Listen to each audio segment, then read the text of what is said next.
आप देख रहे हैं वायरल न्यूज़, आपका अपना चैनल। सरगुजा में दृश्यम मूवी के तर्ज पर राजमिस्त्री की सनसनीखेज हत्या कर उसके शव को दफनाने का मामला सामने आया है। वहीं इस सनसनीखेज हत्या की वारदात को अंजाम देने वाले और कोई नहीं बल्कि राजमिस्त्री के ठेकेदार अभिषेक पांडे और उसके 5 साथी हैं, जिन्होंने इस वारदात को अंजाम दिया है। खुद के द्वारा बनाए जा रहे पानी टंकी के नीचे मृतक राजमिस्त्री संदीप उर्फ दीपेश के शव को छिपा दिया। विदित हो कि संदीप उर्फ दीपेश पिछले 3 महीने से लापता था, जिसकी गुमशुदगी की रिपोर्ट कराकर मृतक दीपेश उर्फ संदीप की पता तलाश उसके परिजन कर रहे थे।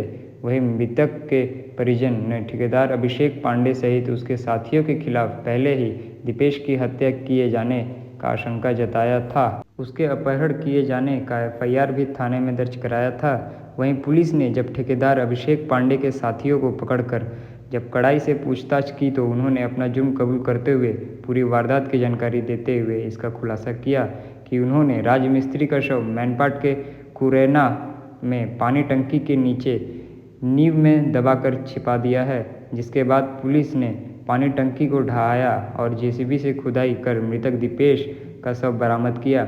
वहीं बीते 8 जून को एक ठेकेदार अभिषेक पांडे ने राजमिस्त्री संदीप के खिलाफ चोरी की शिकायत की थी, जहां उसका आरोप था कि संदीप ने कंस्ट्रक्शन साइट से छड़ें चुराकर बेच दी है।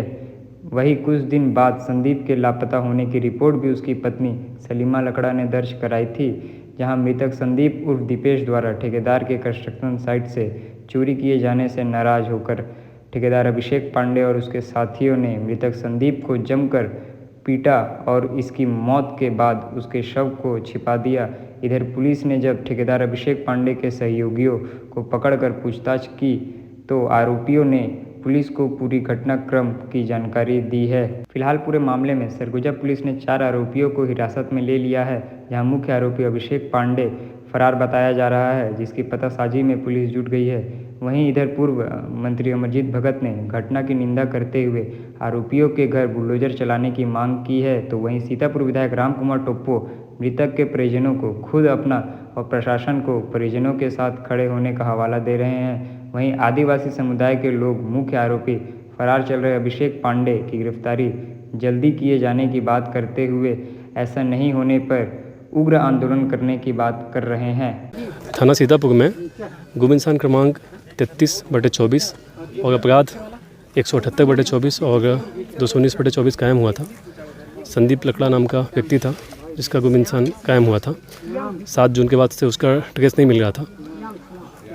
उस प्रकरण की जांच करने के दौरान अपहरण का अपराध भी पंजीबद्ध किया गया था थाना सीतापुर में। और उसके बाद उसमें जांच की गई और पाया गया कि जो गुम इंसान संदीप लकड़ा था उसको जो चोटें कारित की गई थी उसके फलस्वरूप ऐसा हमारे प्राइमा फेस इन्वेस्टिगेशन में क्लियर हुआ है। उसकी मृत्यु है और इस पर्टिकुलर जगह पे मैन पार्ट में उसके सबको दफनाया गया और एक इमारत खड़ी की गई, यहाँ पे कंस्ट्रक्शन किया गया। इसमें कितने आरोपी हैं, किस तरह से जांच चली आगे सर? इसमें अभी तक 6 आरोपियों का हुआ है, 4 अपने कस्टडी में है, 2 की तलाश चल रही है, बाकी इन्वेस्टिगेशन का सब्जेक्ट है। अपना नाम बता देंगे। सलीमा लकड़ा। जी बताइए, आप लोग कहाँ शिकायत करने गए थे और क्या आपको किस तरह से आश्वासन दिया जा रहा था, वो किस तरह से लापरवाही देखते हैं, क्या हुआ? सीतापुर भी आए थे, सीतापुर में भी नहीं हुआ। अंबिकापुर गए थे एसपी कार्यालय के पास, वहाँ भी कुछ नहीं हुआ। तो इधर आदिवासी संगठन इधर से ये हुआ है कार्रवाई। क्या घटना था? तो थाना वाले थाना चलिए इधर संगठन सामने आया सर्व आदिवासी समाज, तब जा कर के आज कार्रवाई हुआ है, वरना कार्रवाई होता ही नहीं। और जो राय साहब की बात कर रहे हैं, राय साहब कितने दिन हुआ है आए हुए यहाँ पे? वो पहले ट्रैफिक पुलिस में थे और जो फील्ड का जो जानकारी है उनको बिल्कुल नहीं आता है। तो उनके द्वारा लोगों को गुमराह किया गया, उनके परिवार वालों को गुमराह किया गया।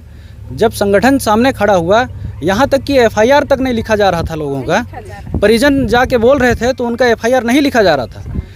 सामाजिक संगठन जब खड़ा हुआ उसके बाद फिर रात के 10-11 बजे एफआईआर लिखा गया, वो भी रोगा की। ये परिस्थिति है।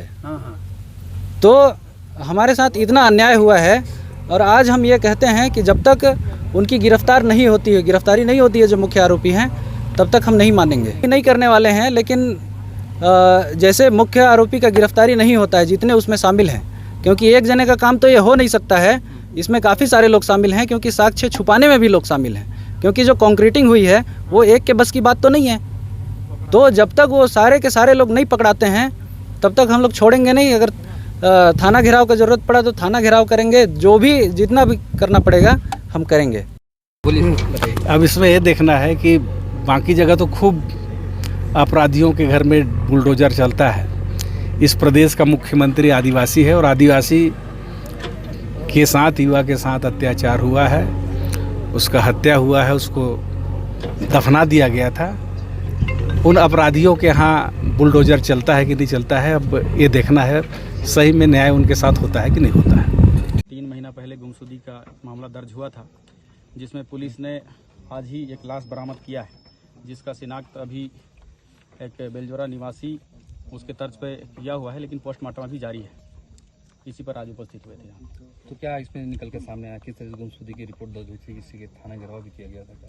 बिल्कुल, इसमें आरोप ये लगाया गया था कि किसी कॉन्ट्रैक्टर के द्वारा उक्त व्यक्ति को उठाकर टॉर्चर करके हत्या कर दी गई है, लेकिन इस विषय में किसी प्रकार का पुख्ता जानकारी नहीं मिला था। लेकिन समाज के द्वारा भीड़ इकट्ठा करके दबाव बनाकर FIR दर्ज करवाई गई थी, लेकिन उसमें ये जानकारी हमारे पास भी थी, समाज के द्वारा और गांव वालों के द्वारा मेरे पास भी आए थे। लेकिन सामने में ही हमने SP समेत तमाम अधिकारियों को फ़ोन लगाकर कहा था कि बहुत बारीकी के साथ इसको जल्दी से जल्दी जानकारी मिले में। लेकिन इस केस को बहुत फिल्मी तरीके से अपराधी द्वारा, जैसे किसी फिल्मों में अपराध को अंजाम दिया जाता है उस तर्ज पर इसको अंजाम दिया गया। जैसे फ़ोन को किसी व्यक्ति द्वारा मुंबई तक पहुंचाया जाना हो, चाहे एक रूमर फैला देना क्षेत्र में कि आज जो मृतक लाश मिला है उस व्यक्ति को क्षेत्र में देखा गया है। लेकिन आज तमाम इन चीज़ों को देखते हुए एक बारीक जानकारी के मुताबिक आज इस घटना को सोल्व किया गया है। तो क्या लगता है, परिवार जब आपके पास आए थे तो आपने कहा था कि चोर का साथ देने आए आप लोग, किस तरह से? ये एक राजनीति है और इस तरीके से भाषा का उपयोग हम कभी कर ही नहीं सकते, क्योंकि बिना जाने किसी विषय को इस तरीके से टिप्पणी, खासकर जिस जिम्मेदारी में मैं हूँ, ये कभी बोल ही नहीं सकते। और यदि ऐसा कहा गया है तो इसका वीडियो प्रस्तुत करें। इसकी हम घनघोर निंदा करते हैं कि केवल राजनीति के लिए इस तरीके से आरोप लगाया जाना बिल्कुल भी अनुचित है। और आज जिस हिसाब से क्षेत्र की जनता देख रही है कि चाहे वो 13 साल की बच्ची 3 साल से गायब थी, आज इस परजोर अगुवाई में ही उस चीज़ का केस भी सोल्व हुआ है। और आज हम भले ही लेट हुए हैं 3 महीना, लेकिन निरंतर पुलिस के अधिकारियों के साथ संवाद करना, या इस केस में मैं भी खुद भी बैठकर इस विषय को जानने की प्रयास किया है और सहयोग भी किया है। क्या आरोपियों के घरों पर बुलडोजर भी चलेगा, क्या लगता है? बिल्कुल, यही बड़ी बात है इसमें, क्योंकि केवल हम आरोपियों को अरेस्ट करके जेल भेजने का ही काम नहीं, उससे जुड़े हुए जितने अपराध की श्रेणी हो, चाहे वो ठेकेदारी का मामला हो, चाहे जितने भी अवैध अतिक्रमण हो, ये सारी चीज़ों पे कड़ी एक्शन देखने को आप सभी को मिलेगा। क्योंकि इस तरीके का घटना ये क्षेत्र के लिए बहुत ही निंदनीय है और इसका मैं अपने आप में भी बहुत दुखी महसूस कर रहा हूँ कि आज हमने एक समाज का या क्षेत्र का बेटा खोया है। अपने सामने पोस्टमार्टम होता देख, खुद के सामने पोस्टमार्टम करवाया है आपने? बिल्कुल, आज जिस हिसाब से पोस्टमार्टम का दृश्य देखा, उससे ये पता चलता है कि जिस हिसाब से इन्होंने इस घटना को अंजाम दिया है, उनके साथ कठोर कार्रवाई होनी चाहिए। इसके लिए हम पूरे परिजन के साथ खड़े हैं और अपराधियों को जल्द से जल्द पकड़ा जाएगा और उन पर कठोर कार्रवाई की जाएगी। परिजनों को आपकी तरफ से क्या सहायता दी जाएगी? मैं उनके साथ सदैव खड़ा हूं और पहले भी था, लेकिन किसी भी विषय को एक तरफा कहा जाना अनुचित था। इस कारण से, क्योंकि पुलिस की इंक्वायरी में हर बातों को परिवारजनक या सामूहिक किया जाना भी एक तरह से अपराध के जड़ तक नहीं पहुंचा जाता, इसलिए समय समय पर सटीक जानकारी भी उनको उपलब्ध नहीं हो पाई। लेकिन आज वो समय आया कि केस को सोल्व किया गया है।